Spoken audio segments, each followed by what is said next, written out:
let me ask you finally, I said to the president that on Cuba, that he has been accused by his critics, including you and others, that this is just another, he's just getting rolled, that his naivete, once again, has led him to try to open relationships with a dictator who doesn't deserve it. He answered me by talking about Putin, saying here the exact same thing about Putin. Here's what he said. There was a spate of stories about how he was the chess master and outmaneuvering the West and outmaneuvering Mr. Obama and this and that and the other.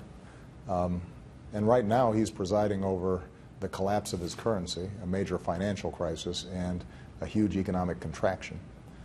That doesn't sound like somebody who has rolled me or the United States of America. What'd you think? I think that it's bizarre to think that any action on the part of the President of the United States has proved any deterrence to Vladimir Putin. We won't even give defensive weapons to the Ukrainians. President Obama and we should be thanking the Saudis, who have allowed the value of a barrel of oil to go to the point where it's affecting dramatically Vladimir Putin's economy. It has nothing to do with any action taken by the President of the United States. You don't think the economic sanctions have done any of that? They have had almost no effect until the price of oil continued to sink. In fact, those sanctions have had very little effect, and Vladimir Putin's popularity in his country is still incredibly high. And there has been no relaxation or drawback from Vladimir Putin's part as a result of this. Senator, what is your big opposition to looking at relaxing relationships with Cuba? You, more than anyone, had, a lot of reasons not to support, let's say, normalization of relations with Vietnam. But you supported that. 50 years, these embargoes, and it hasn't done anything. Why not try it? Well, because we've shown no progress. We are rewarding Cuba for the kind of behavior that has characterized both Castro brothers. There are some 70 people who are in Cuba who have fled the United States, or in the case of one who shot a New Jersey and killed a trooper in New Jersey. Sure, but isn't that the point? Isn't that his point? His point is, after 50 years of the same policy, they haven't done anything. Why not try something else?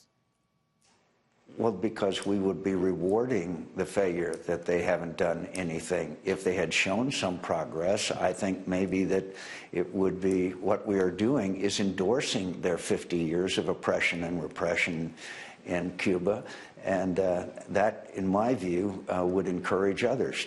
Got to get you a couple of political questions here. The first is, you said the president hasn't shown any signs of changing, and yet he called Democrats on the House side against House Democratic leader Nancy Pelosi and said, you need to vote for this budget, and we need to get it passed. So he actively worked against something that the leadership in the House wanted in order to get a budget deal with Republicans. Is that not reaching across the aisle? Well, I think it's disciplining his members of his party, including former Speaker Pelosi, the Democratic leader. So I think it's more of an internal struggle with the Democrats more than it is working with Republicans. But he got a deal with Republicans. He got a budget deal with you guys. Well, but there was never any sit-down with Republicans as that was being put together. There has not been any outreach of any kind that I know of from the White House to Republicans, no matter where they are. And I think Mitch McConnell and John Boehner have continued to state that. Put on your strategist hat and tell me how you think on the Republican side 2016 will play out.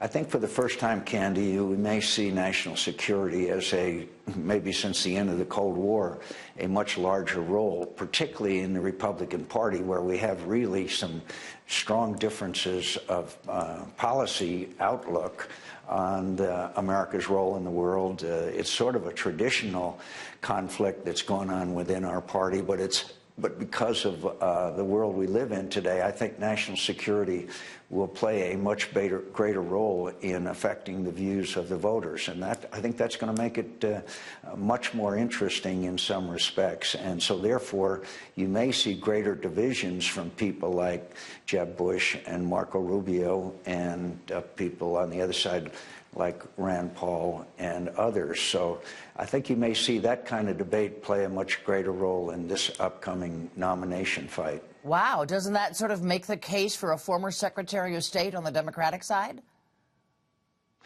Well, I think it makes a case that the question needs to be raised is what did the Secretary of State on the other side accomplish as Secretary of State? And I think the results were not very appealing to the average American.